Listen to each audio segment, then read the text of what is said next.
The Home Tech Podcast is supported by listeners like you. To find out more, go to HomeTech.fm/support.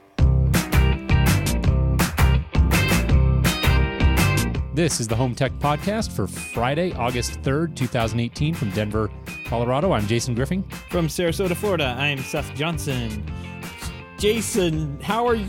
What happened? We're back. Yeah, we're back. We're back. I was talking to someone the other day. I think this is actually the first time that we've missed 2 weeks in a row, I think ever in the history of the show. I don't know that we've ever, I could be wrong, but I don't know that we've ever missed 2 weeks in a row. I think you're probably right. Yeah, I can't remember the last time we missed 2 weeks. Either one of us has done like a pre-recording at some point in time or just jumped in and gotten in. But yeah, I mean, just the way the stars lined up and whatever. These last couple of weeks, we had vacations, you had work, I had a lot of driving to do, turns out. 3,800 miles. You're quite the road tripper. Yeah, with a 18-month-old. So that's brave. It was fun. It's fun. We had a good time. So rattle off the states for us. Okay, so let's see. Massachusetts. Then we drove to New York. Went in some caverns upstate there. Over to Niagara, and I was actually 30 minutes away from Toronto or from wherever Greg is. Okay. I didn't put that together until I got to Niagara. It was kind of like a last-minute trip. So, missed out on meeting up with Greg there. But then we drove over to Vermont, had a big family reunion, and then we drove down to Connecticut. Connecticut, Virginia, somewhere in Virginia. We had to stay over the night. I must have driven right by Richard's house. Sorry, I waved, I guess. Where else did we go? Virginia, North Carolina, and Georgia. So yeah, then drove all the way back to Florida. Enough states that it's hard to remember. And it's like here I am. I'm back, and I'm like it feels like it's been 10 years. Like it's only been a couple days. So here we go. We're doing this again. Here we are. Yeah. I forgot what I did for work. Like I was like I know the feeling. Just there staring at a computer screen on Monday, going, yeah, what is this mess? Well, Seth, you know what I'm feeling excited about today? No, Jason. Is it that it's 1 month till CEDIA? Well, that too. Okay. But there's only 17 days until the Broncos' first preseason game. The Broncos. Yeah, Yes. It's that time again. Yeah. It's hard to believe, man. Time flies. I am looking forward to CEDIA. I know we're going to talk about it a little later in the show, but we've got our Home Tech Happy Hour that we're going to be doing out there in San Diego, and I know there are a good amount of people who listen to the show, of our supporters here at the show, who are planning to attend, and I can't wait. I can't wait to get out there and see everybody in person. That's always a really fun time. Yeah, absolutely. We had a great time last year. When we talk about it later, there'll be some pictures to go check out. But yeah, that was a lot of fun. But I can't wait to see everybody again. Yeah, and we'll talk about that, like I said, a little bit more later in the show, so be sure to stay tuned. We also have a great interview, I think only the second installment of our startup showcase, which is a kind of condensed interviews that we do with some companies out there who are a little bit earlier on, and really cool product. Seth, I did the interview while you were out of town, so it was just myself and Joel Sellinger from a company called Life Door, and it's a pretty neat product that can literally save lives. It's designed to automatically close doors inside of your house in the event of a fire, which, as it turns out, I had no idea, but as it turns out is a potential life-saving measure, and is something that firemen and organizations across the country really advocate for. Yeah. There's this whole close before you doze, which I guess is like the new stop, drop, and roll, apparently. I had no idea. But cool interview. Joel seems like a great guy and a big fan of the company's vision, so stay tuned for that as well. Very cool. Very cool. Well, Jason, what do you say we jump in and talk about a few home tech headlines? Let's do it. Electronics retailer Best Buy is reevaluating its partnership with smart home company Vivint, reports Bloomberg. The companies first began working together in May 2017 in a joint attempt to expand sales and reduce some of the issues with smart home setup and use.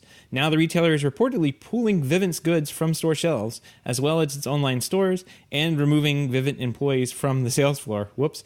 This change of heart represents a shift in strategy that could provide some key takeaways for players in the smart home space. Smart home retail, man, that's a tough space altogether. It's tough, yeah. And I know we've got Richard joining us in the live chat room tonight, and that's a topic that I've heard him talk about many times in the past. And it's true, it's a difficult landscape. There was I think about 400 employees or so, spread across several locations. Or no, it was 400 locations. So it had to be well more than 400 employees. But anyways, tough story. Sad to see that didn't work out. Yep. 5 months after Nest rejoined Google, the search giant told employees Tuesday, these are old, a couple of older stories, by the way. We were off for a couple of weeks here. So this was a couple of weeks ago, that Marwan Fawaz, the CEO, will no longer be the CEO of the company. And the smart home device maker will be combined with Google's home and living room products team. The move may make it easier for Google's smart home devices to work with each other and tap into artificial intelligence and machine learning advances, Fawaz said in a recent interview. Yeah, I'm not really. I can't say that I'm surprised, because we've been seeing this happen, right? We've been seeing them get closer with the companies, tearing down the silos, moving them together, and it just kind of makes feels sense. Like the writing was on the wall a little bit. I can't say I was too shocked to read that story myself. Right. In some more business news, and this is a little bit newer, Control4 revenue for the first quarter of 2018 was $59.1 million compared to $50.2 million for the first quarter of 2017, representing a growth year over year of 18%. So not bad for what is typically their worst quarter. Q1 is a tough one. Net income for the first quarter of 2018 was $1 million, $1.0 million. Look at that. And they're going to give out, looks like they're 0.04 cents per share. So not terrible. They had a pretty good Q1, and I saw that they had shipped even more, like 3,000 more controllers than they did last year. Yeah. So not bad. Yeah. It's always interesting to see when Control4 reports their earnings, being one of the very few publicly traded companies in the quote unquote traditional home technology space. It's always It's always interesting to take a look at those. So we'll have a link if you're interested in reading more, HomeTech.fm/220. Speaking of Control4, their new Intercom Anywhere lets users communicate with a visitor from anywhere in the world. The system adds a layer of home automation to its new application, allowing users to activate smart home scenes from within the Intercom app as well. In addition, users can enjoy a complete video intercom experience using Control4's DS2 video door stations, indoor touchscreens, and users' own smartphones, which all work in concert regardless of their locations. Yeah, this was announced almost a year ago at the CEDIA keynote for Control4. I remember sitting in the crowd, and they announced that this would be going into beta, and it took a couple months for them to get that out into dealers' hands and start testing them. So it's been a while. This has been going on for a long time. I didn't realize that, and when you mentioned that, as we were prepping for the show, I was surprised to hear Control4 is a company that's really got a reputation for announce then ship. I know that's their CEO, Martin Pleen's, a big philosophy of his is don't announce it till you're ready to ship it. So you have to wonder what was going on with that early announcement there. Yeah. I mean, I think what probably happened is this is hard. Like this is something that is not easy to do for them to leverage the technologies that they had. And I mean, there's billion-dollar companies that do this, right? Like Ring, right? This is all they do. But Control4 is able to add this into the product lineup using existing controllers that have been out in the field already deployed and sitting there waiting on a software update. So I think it was just kind of a tougher thing to do once they got down to the nitty-gritty details and found out like, whoa, this might be really hard to do, and it just took them a little bit longer to figure it out. But now that they have it, I think that's a killer feature for the system because you can communicate with your doorbell just like you would with a Ring system, but you have it built into the Control4 ecosystem. So not a bad deal. Speaking of doorbells, Apple Insider reported earlier this month that Apple has quietly removed the entire doorbell category from its rosters of current and future HomeKit accessories. When Apple introduced the Home app for iOS 10 during the WWDC 2016 keynote, the video doorbells was prominently demonstrated. I remember watching that and thinking, oh, that's awesome. So they were hinting at a flood of compatible products that might be around the corner. Turns out, no. Both Ring and August have been promising HomeKit support since then, but neither company has shipped software or hardware update device that is compatible. So yeah, we've been waiting almost, I guess, over 2 years for a video doorbell for HomeKit, and nothing. Crazy. Yeah, that is crazy. Doorbells are hard. It turns out. Not sure what to make of that one, but really interesting story. Sony just announced its latest flagship televisions, the Master Series Z9F LED and the A9F OLED. Details around sizes and pricing are still forthcoming. These TVs do pack Sony's X1 Ultimate processor, which brings with it several advantages, but the intent of these televisions is right there in the name, Master Series. These latest flagship products, with these flagship products, Sony aims to deliver the same image quality that professional studio masters intend for viewers to see. Very nice. I mean, when you see Sony and you see flagship, I see dollar signs. It's going to be a nice TV. Yeah, but it's going to be expensive too. Like, it's going to be very expensive. I am sure, but I'm sure it's going to be a killer TV. Nothing's getting me off of my TCL 6 series at this point, though. Seth. You're not going to go for the Master Sony. No, a little bit of a delta in price there. But yeah, there's another great review on the TCL 6 series this week, by the way. Cool. Yeah, no. So I've been telling people about it that are asking, what should I get for a TV? I'm like, well, Sony and LG are making some great OLEDs, but if you just need a TV, like bang for your buck. Yeah, TCL. That's right. Speaking of lower price points, Vizio is partnering with Pluto TV to add a free video streaming service called Watch Free to nearly all of the company's SmartCast televisions. Watch Free will get its own dedicated input, so it'll have nearly the same prominence as your HDMI inputs, and the same on the main SmartCast screen. Watch Free is rolling out starting today. So when you switch over to it, you'll be able to browse between more than 100 live and linear channels. Yeah, this sounds great on the surface, and hey, the price is right? It's free, but it's right there in the name. Yeah, you dig a little deeper in, and it does seem like you're kind of getting what you're paying for. I mean, there were some decent channels listed as available, but some of these I've got to admit I've never even heard of, or I've heard of, and they're just sort of smaller names. Pluto TV, Action Movies, News 24/7, Front Door, Crime Network, MST3K, the Surf Channel, and I saved the best for last year, Seth. You ready for it? Let's hear it. Cats 24/7. All right. Well, drop the mic. Like you said, you get what you pay for. That's it. All right. Well, it's fake news and cats. There What more could you ask for? Dolby Atmos is finally available on the Apple TV 4K, and it's everything you want it to be. Or maybe once they get the bugs figured out and it's actually shipping later this year. tvOS 12 adds Dolby Atmos capability to the Apple TV 4K by internally decoding Dolby Digital and Dolby Digital Plus mixes and bit streaming only Dolby Atmos mixes. The full version won't be out until later this year, but you can sign up for the public beta and try it out yourself right now. Well, we timed this one perfectly. I got the juicy story of the week here. Moist pea? Moist pea, yeah. Moist pea. I'm not saying it. I just came right out. I led with it. Snap AV is jumping into the video over IP game with their new line of binary media distribution products, IP-based. Like other video over IP systems, Snaps uses the home network as the backbone and uses video encoders and decoders rather than a centralized HDMI matrix like you would need with an HD-based T solution. Snap is touting fast setup, flexibility, and scalability in design, and perhaps most appealing to dealers, Snap is building their remote management system Oversee into every box. The Snap Moist P. Oh, you did it right in the verbiage there. It's MOIP, by the way. Moip. I'm not saying Moip. No. I'm going to bleep it out.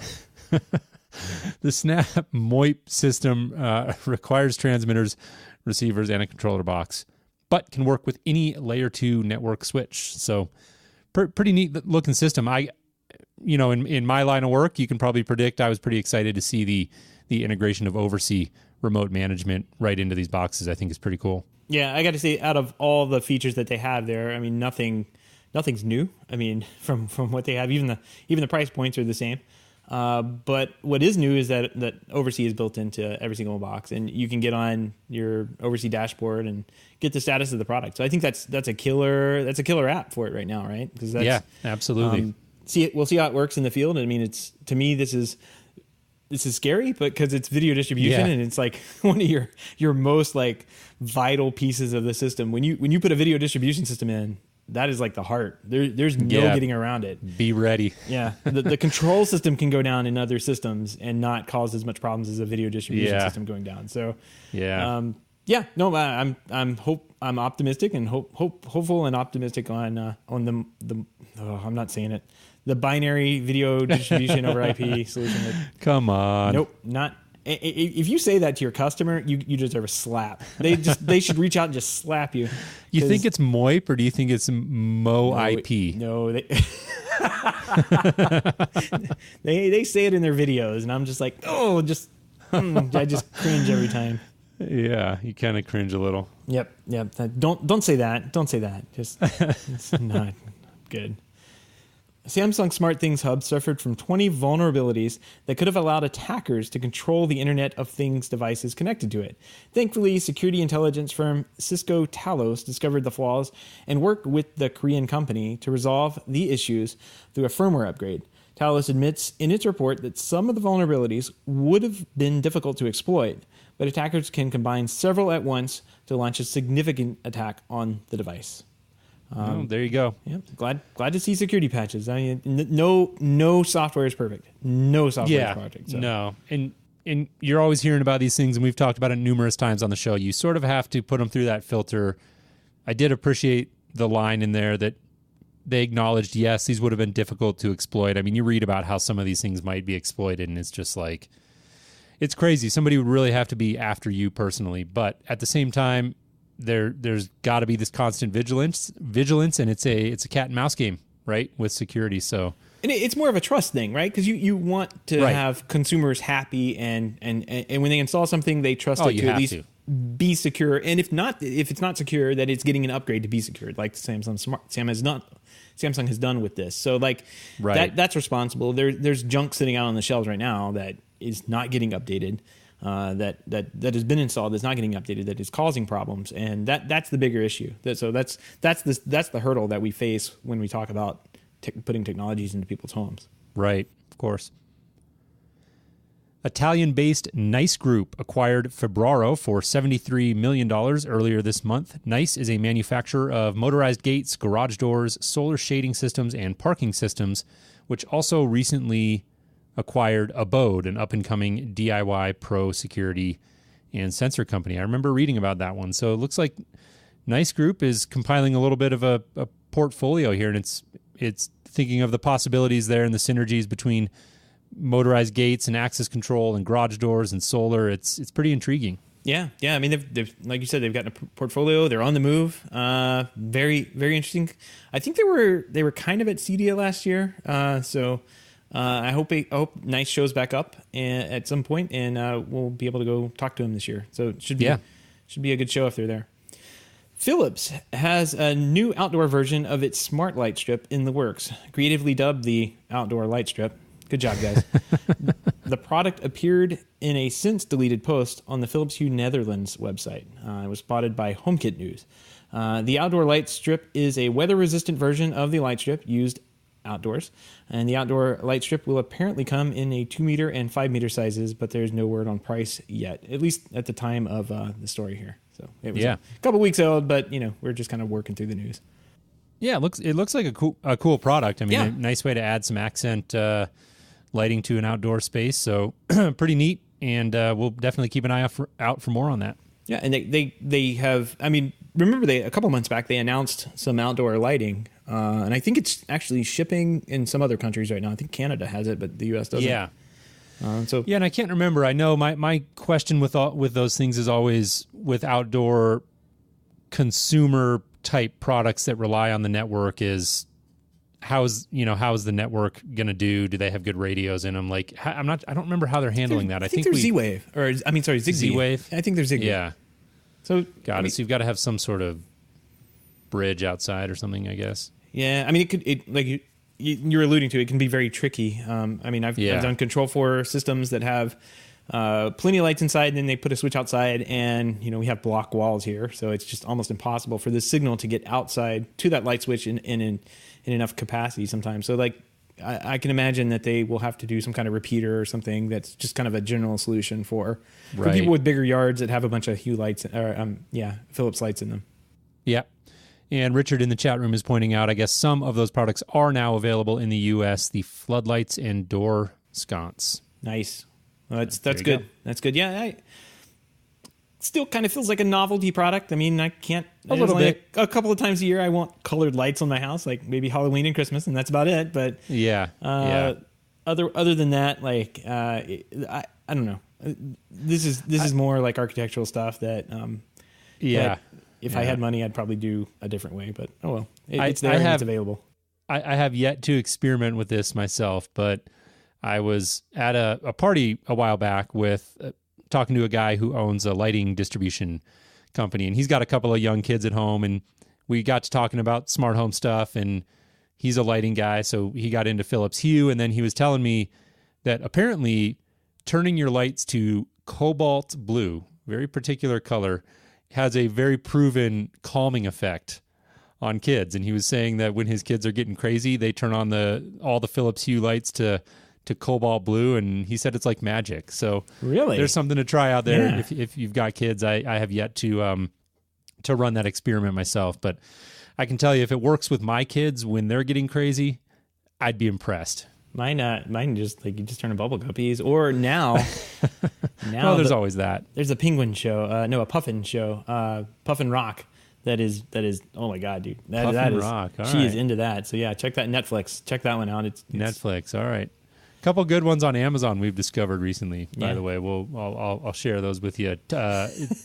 Tumbleleaf. And pardon us, everyone, while we talk about kids streaming shows. You got to keep them busy. Yeah. Well, I'm sure there's a lot of people out there who have kids, and there's a lot to choose from, right? So Tumbleleaf and Little Big Awesome is kind of a silly one, but those are both on Amazon. To check those out. So those are both kind of fun as well.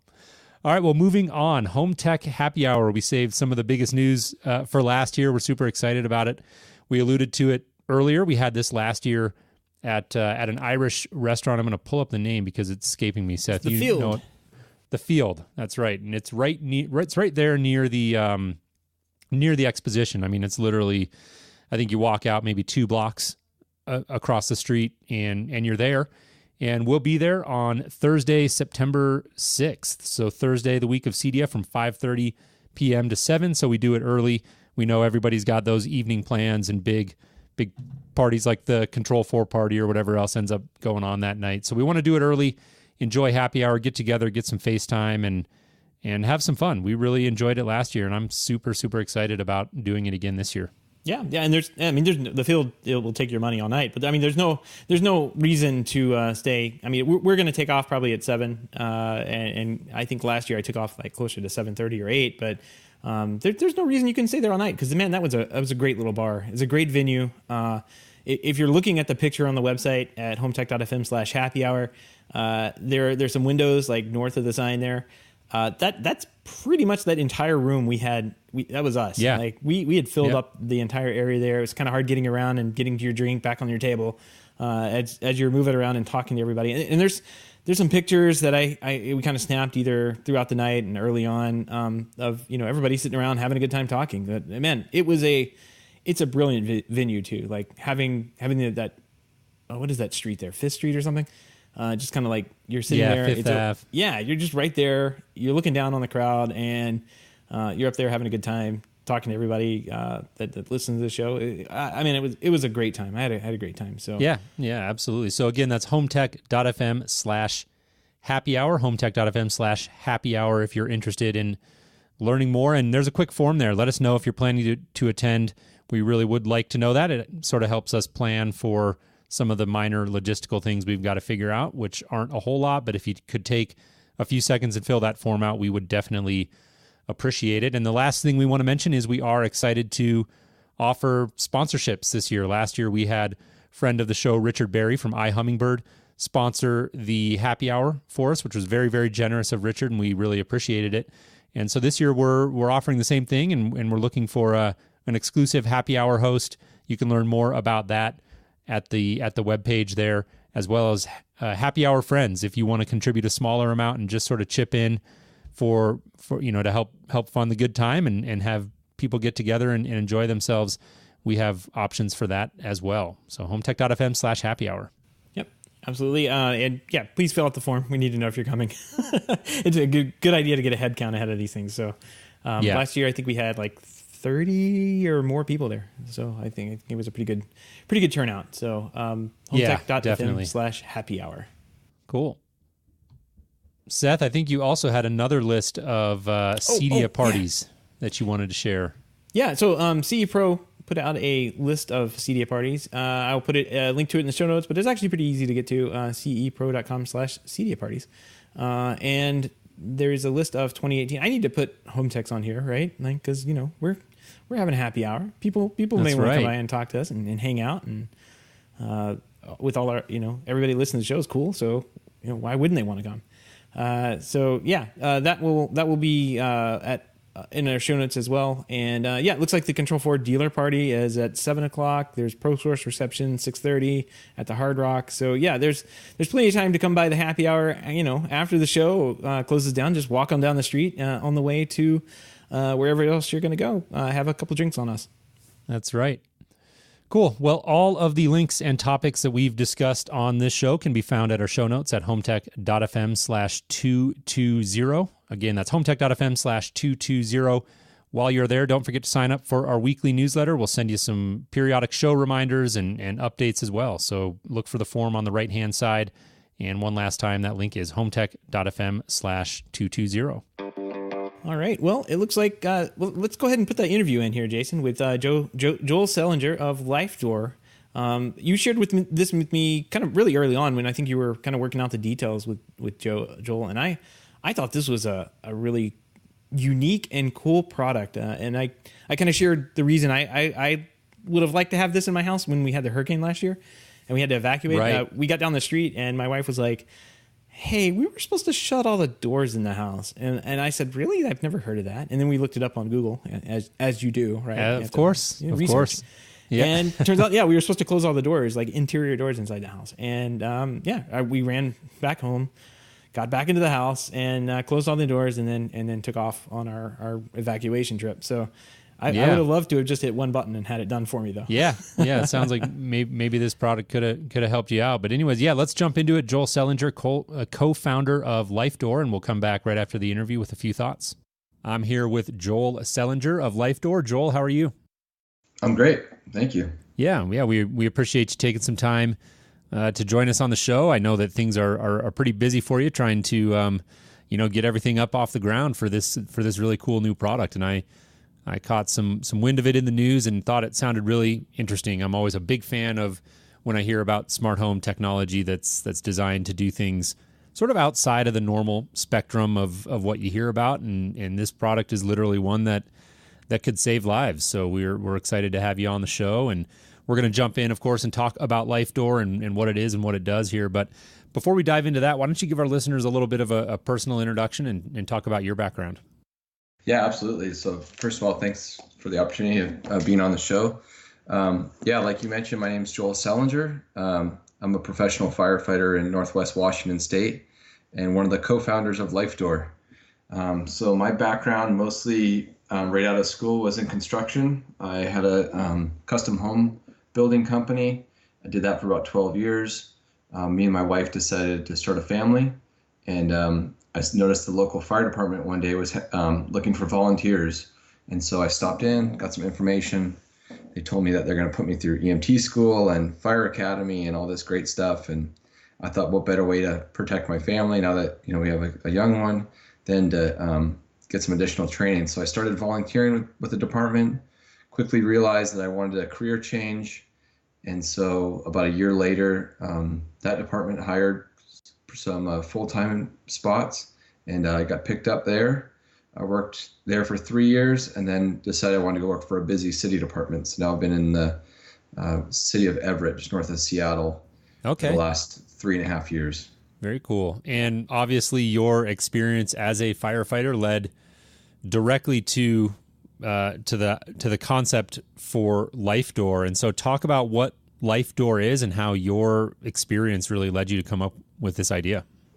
Yeah, so I think my two professions that I've had really culminated to the existence of Life Door, which was building and having kind of an idea of how a door operates and how it can be opened and closed, and then being a firefighter, seeing firsthand the dramatic difference a closed door makes in the event of a fire. So basically, what happened was the last couple of years, Underwriters Laboratories has really been pushing this close the door idea, and they give us magnets and stickers to hand out when we go to visit the kids at schools, and encouraging kids to sleep with their door closed at night. And then, reflecting on my own situation at home, my daughter, who's now 11, she just never wanted to close her door at night, no matter what I say. She wants her door open. She wants our door open. And so kind of just talking with the guys at work and talking with kids in schools, and just a lot of people have pets that roam around the house, and parents want to know what's going on in the home, so they leave their door open. They can hear if someone's trying to break in. And I was at work one night and thinking about the situation in my house, and thought to myself, I'm going to buy an automatic door closer that has a smoke detector in it. And so I did what any consumer does. I went on Amazon and couldn't find anything. Went to did a Google search, found some commercial options, but really nothing for the residential setting.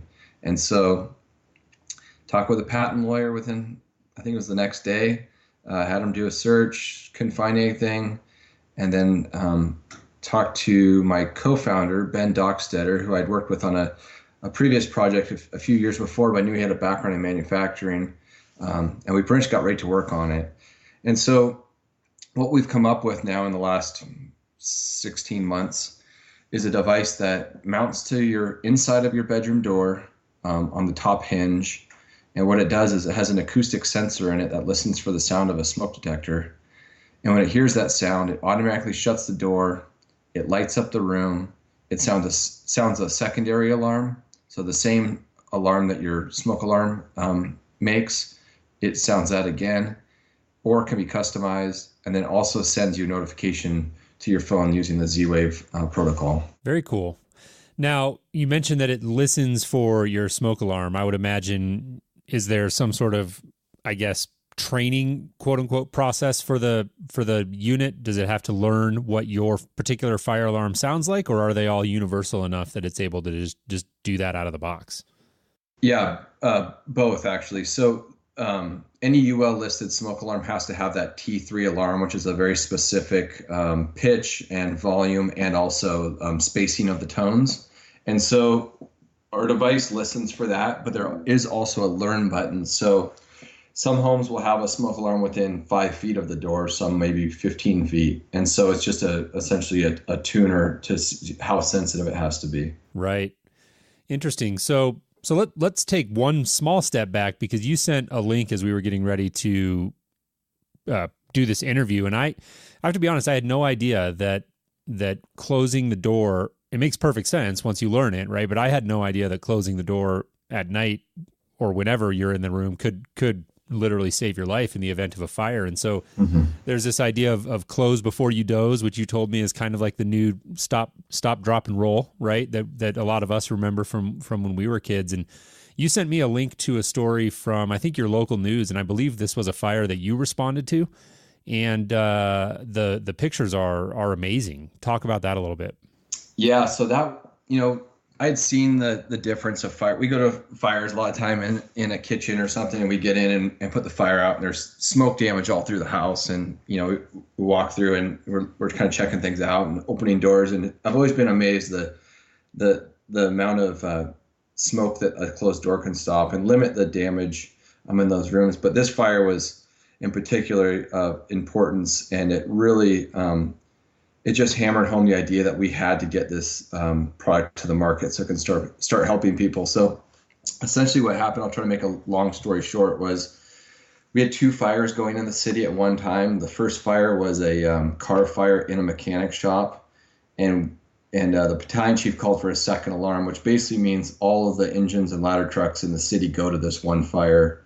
And it was like the perfect storm of bad things to happen. So just as we're all arriving, we get another fire all the way in the other end of town. Oh no. And it comes in as an apartment fire with kids in the fire apartment. And, it's just, everyone's just got that sick feeling in your stomach. And the chief was able to cut some rigs loose right away, but it was just a long response. I mean, I was on a ladder truck. It took us 10 minutes to get there. And of course, we're all listening on the radio, waiting for that first engine to get there. And we hear they got heavy fire showing from the first, second, and third floor building of the apartment building. And they've made contact with the mother, and there's twin 3-year-olds in the downstairs apartment. And it's just, you're hoping for the best, but expecting the worst. We're trying to get into the scene. It's pretty chaotic, right? They got a lot of rigs coming from all over the place. And we hear that they got fire knocked down. They got one of the victims out, and then the second victim out. And then by the time we got there, they were loading them into medic units. They're getting ready to transport, which is a good sign. And everybody's trying to ask about the kids. And I'm seeing the immense damage on this apartment building and just thinking this is not going to be good at all. And one of the chiefs that was outside said the kids, when they came out, were both conscious, which I was amazed. And they didn't seem to be badly burned or anything. And so we got a chance to go through the apartment, putting out hot spots and walking down the hallway. So granted, now we've been working on Life Door for about a year at this point. And I go into the bedroom where these kids were, and the door was almost burnt through on the outside. It was charred well below it was the outer layer of the door was actually burnt away well below to underneath the doorknob. And on the inside, it had just started to burn through. So, and those girls were in that room. So basically what happened was their older sister was supposed to be babysitting, twin 3-year-old girls. It was nap time. She put them in their parents' bedroom, closed the door, and for whatever reason left. Oh my! And a fire started in the kitchen, and that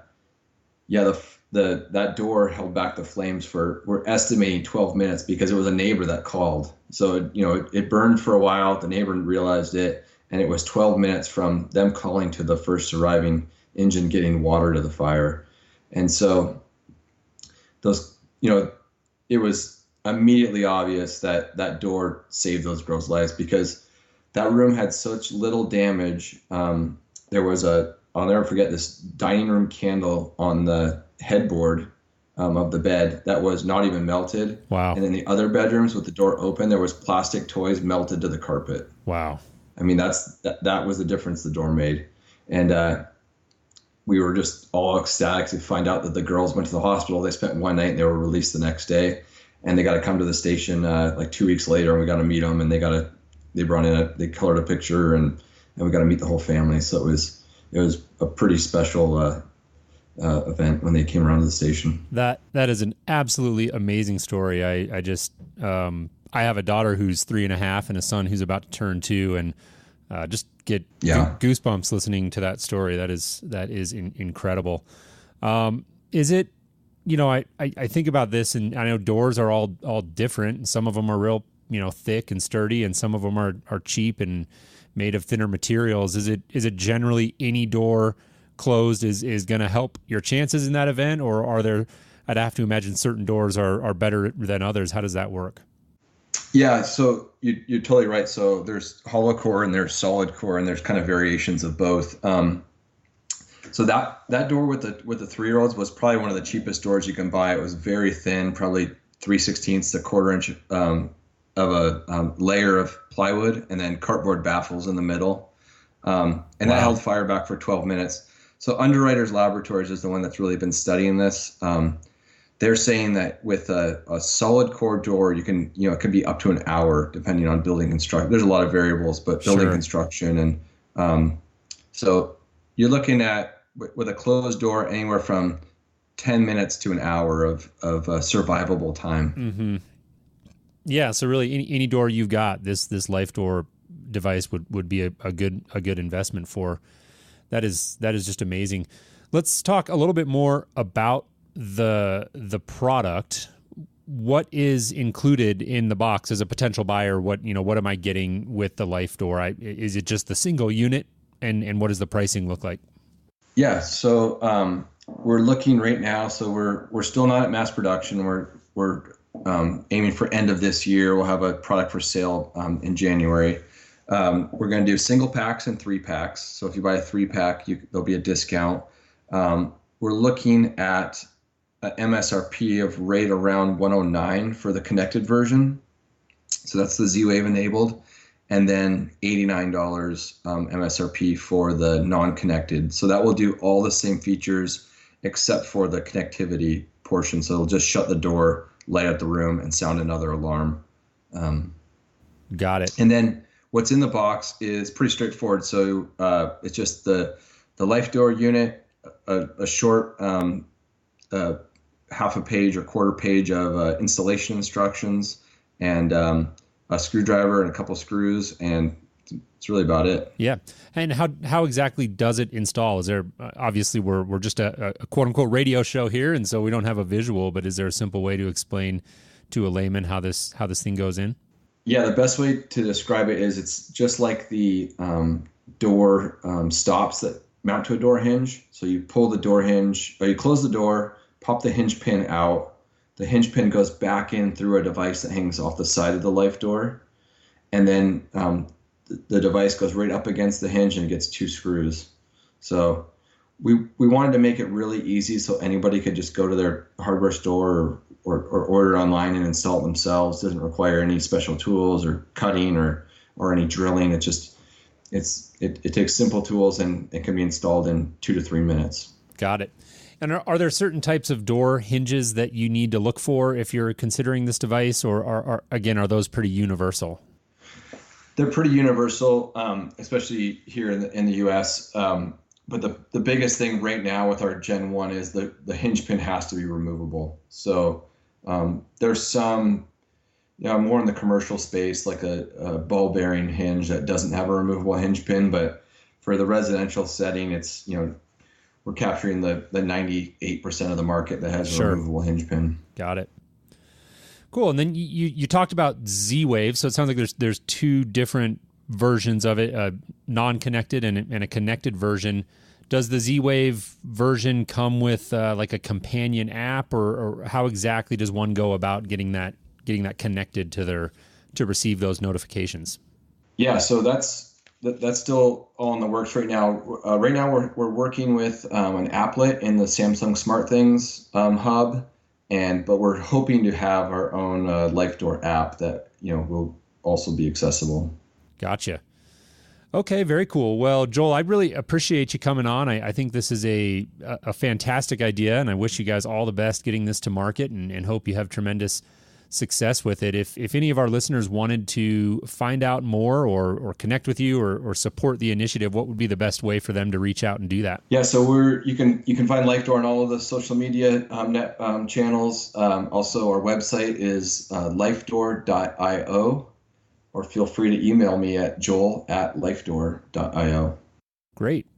Well, Joel, once again, really appreciate you coming on, and best of luck with the project with Life Door, and keep us posted. Love to hear how things go for you. Will do. Thanks a lot, Jason. All right. Well, that does it for our interview with Joel. And like I said, I had a really fun time learning about the product, and really wish them luck. I think it's a great idea and literally could save lives. And I always enjoy learning about smart home technologies that are doing things a little bit different than, I guess, your run-of-the-mill entertainment or fun sort of gadgets that you see a lot of. And I think this was a good example of that. And Joel's story that he told there during the interview about the fire that they went to, they go to this fire and this door that basically saved 2 little girls' lives. And this was when Joel had already started developing the product, and how it just really, Joel being a firefighter, seeing that firsthand really reinforced his belief and notion of the importance of this product. And that really resonated with me. So I hope to see them succeed, and we'll definitely be looking forward to hearing more from them in the future.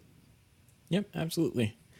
Don't forget, you can join us in the chat room live every Wednesday, starting at 7:30 p.m. Eastern, to the one true time zone. To find out more, go to HomeTech.fm/live. All Yeah, You had to get that one in there. I mean, you have no idea how much trouble I have had going back and forth with the people in San Diego to get the venue lined up. Like time. Oh, the time. Yeah. Yeah. Time zones and you are not. The time is where I am. Not good. Yeah. Thankfully, I work for a company based on the East Coast now, so I'm very used to just thinking in Eastern time when I have to. It's an easy switch for me to flip. Right. The one true time zone. All right, well, we've got a few picks of the week, actually, because we've been off for a couple of weeks, so we've got some catching up to do. And number one, Seth, you shared this with me, and I can empathize. I don't think the picture's doing it justice, right? You were talking about the horrendous, probably 5,500 Kelvin lighting in one of your hotel lobbies on the road trip, and this harkens back to a conversation we were having a few weeks ago. Very timely. Richard's in the chat room again with us tonight, and I know Richard's a lighting guy, and I got to tell you, if I could think of any sort of lighting to put in a hotel lobby to make it inviting, it would basically be anything but 5,000 Kelvin. Yeah. I think this is higher. Like the picture, I think the iPhone 10 has a really good camera on it, and it's like no, the lighting in this room can't be that way. So it has kind of brought it back down to what would be considered normal. But man, this can't be right. Yeah, this was like walking. It was that Morgue effect. You walk in there, and every light in the lobby and all the way down the hall on the sconces on the walls was just like this bright blue color, and I couldn't bear to look at it. Like I was just like no, please don't do this. And I told my wife, we get to our room and it's got those lights in it, we're checking out. Like we're not staying here tonight because it's just isn't gonna work. Luckily, just turn right around. Yeah, it's like it's akin to having like bed bugs, and seeing bed bugs. Like, we're not doing this.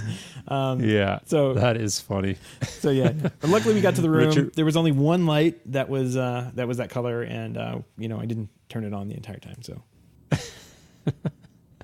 Richard's got the see no evil monkey emoji in the chat room right now. Yep. It was. I mean, it was just striking. Like if you want to walk into a hotel that, and it was funny. You can't really see it on the picture there, but like over on the left hand side, there's like this like living room setup where they have a big TV on the screen above a fireplace. They have chairs and a couch set up. It's kind of like a living room. Like you'd walk into a living room. Yeah. And it's just like the super blue light hitting everything, and it's like I don't want to go there. Not doing it for me. Yeah, I don't want to go there. Sorry. Oh man.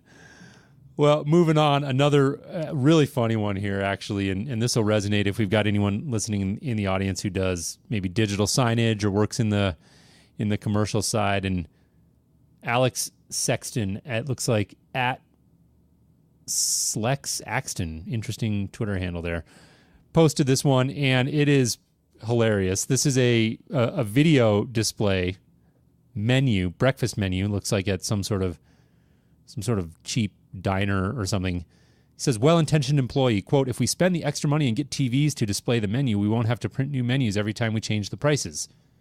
6 months later, colon. And there's a picture of a TV with all of the, breakfast, croissant sandwich, $3.19, English muffin, $2.59. You go down to the bottom of that column, fresh baked cookies, 4 bites, 4 ounces, and there's a piece of cardboard with a Sharpie, $1.79 written, and it's taped onto the screen. It's beautiful. That is classic. Yeah. Just completely defeats the purpose of having the digital site. Well, whatever. That's cool. That's really cool. I'm guessing this is like hooked up to a computer in the back, and somebody didn't know the password or something. Yeah, who knows? Like I don't know. It was quite funny. Like that. Got to be a good backstory there. Yep. Well, I do have one more real pick of the week this week. I ran across this app while I was out, and I thought it was really slick. And Jason, you tell me what you think, because you're more into the sports than I am. The sports. All ball. right. Hit me. So this app is called Tunity, and what you do is you take your phone, you run the app, you aim it up at the TV, it uses your camera, it sees what's on TV, and it tunes into that game live. Oh wow! And you can listen. Everything's out of sync. You can kind of like tune it to delay up and down if you need to match up with the picture. But it most of the times it figures out what's on and what needs to be, and we'll do it. But yeah, it's the reviews, like I expect the reviews to be like 2 stars. No, the reviews are like super high, like 4 stars and up. So, and everybody that I was reading like reviews online, like, yeah, I love using this thing. So would you think this is something that you would use? Like if you were in like a sports bar or whatever, and you saw something up on TV and you wanted to tune in? Yeah. I mean, I'm trying to, I guess that is kind of the use case, right? Like you're at a bar and you don't want to talk to people. You want to see the Mets winning a game? Did you see that score? 25-10 or something. It's ridiculous. No, I missed that. Yeah, That's crazy. The Mets. No, you know what this makes me think of is when I first moved out to Los Angeles. I'm back in Denver now, but I lived in Los Angeles for a while, and football season started. I'd moved out there like in July, and football season rolled around, and I was so bummed because Broncos games weren't on TV. I didn't have and couldn't afford. I don't even remember if the NFL package was around yet at that time. I think it was, but I didn't have it. And I would go out to bars to watch the Bronco game, but it would always be on the tiny TV in the corner, and there would be no audio, so I couldn't hear it. And, it was a bummer of an experience. And had I had this app, who knows, maybe what ended up happening would never have, which was I found a bar. This is a fun story. I found a bar that had a Broncos fan as an owner. I don't know if I've ever told you this story, Seth? I don't know the story, but I know exactly where this is going. Yeah. And I went on Meetup and I created a LA Bronco fans group. And to this day, if you go, I don't know, actually I haven't done it in a while, but if you go online and you Google Los Angeles Broncos bar, you'll find Brennan's Pub. And that became like the Broncos headquarters in Southern California. Nice. Grew into this huge group, and we had tons of people come, and sound was no longer an issue. So my solve was actually to go out and create a little movement. But that's had a I life had this hack app, altogether. that might have never happened. That might have never happened. That is brilliant. I think that's better than the app. Quite honestly, I think you hacking the entire system here is better than the app. But it was cool, man. It was a lot of fun. Well, it was a lot of fun. Cool app. I tried this out. I'm going to download it and try it out one of these days. Whenever I get out of the garage, But right now I'm stuck in here. So when you get out, they don't let you out of there. Nope. Yeah. Yep. There it is. Los Angeles Broncos bar.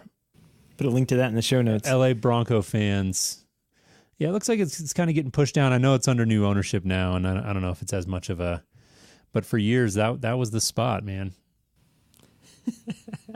And had I had this app, it never would have happened. That's the That's initiative. all I'm saying. See, if you're listening to the show right now, that's the initiative of Jason Griffin. Like, he just gets the job done.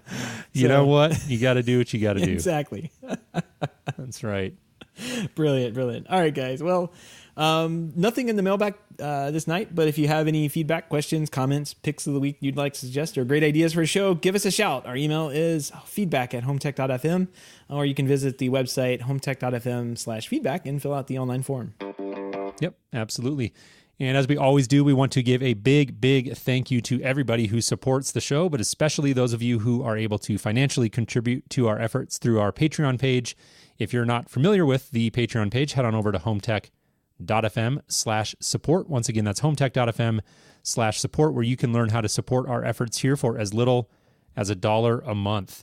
Any pledge over $5 will give you a shout out on air, but every single pledge, even at $1, will give you an invite to our private Slack channel, The Hub, where you and other supporters of the show can gather every day to talk about inside baseball and Cat 24/7 TV. Cat TV, and, yeah. yeah, whatever else is the topic du jour. We'd love to have you. Moist IP. Moist P. Yep. You got to drop the I. Geez, that's a horrible marketing. All right. So if you want to help out, but can't support the show financially, we'd appreciate a 5-star review in iTunes or a positive rating in the podcast app of your choice.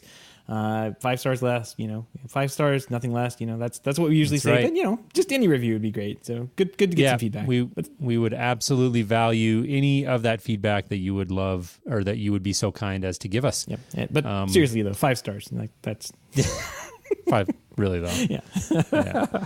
Yeah. Yep, cool. So that'll do it for this week's show. We do have an interview lined up for next week with a company called Flow, which is a water leak detection system, pretty sophisticated, kind of neat sounding system. And I came across these guys doing some research on my own for my house. I'd like to invest in some protection for when we travel and to make sure that my house and basement don't flood due to something catastrophic. So it'd be interesting to check these guys out, and they've got a pretty cool backstory as well. So definitely look forward to that, and hope you tune in. Yep, absolutely. I can't wait to talk to them. I'm kind of in the same boat. Like, as you know, when I walked out the garage tonight, like there was water, and the stupid drying washing machine has overflowed or something. I have no idea. I have to go in and figure out what that is. So yeah, it would be very good if I had something like this. Like, I'm just now thinking I really need to have something like that on my. Yeah, it's really cool. I had a prep call with them to get to know them a little bit and learn about the system, and it's pretty neat. So I'm excited about it. Very nice.